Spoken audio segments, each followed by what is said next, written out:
Nosotros, pues la relación que tenemos con él ha sido muy buena, muy estrecha, de muchísimo tiempo, y cuando una persona que quieres o que has compartido tantas cosas juntos, pues siempre es difícil de asumir.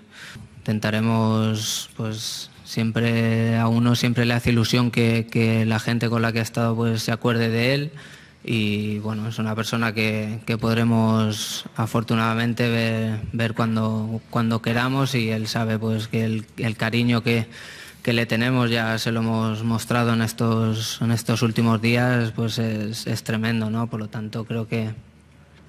al final, más que un homenaje o algo así, uno sabe lo que se lleva dentro de cada uno, porque se lo ha demostrado, ¿no? Y creo que en ese sentido él es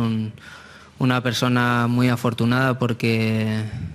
como he dicho antes, no es fácil dejar huella en tanta gente, y él lo ha hecho.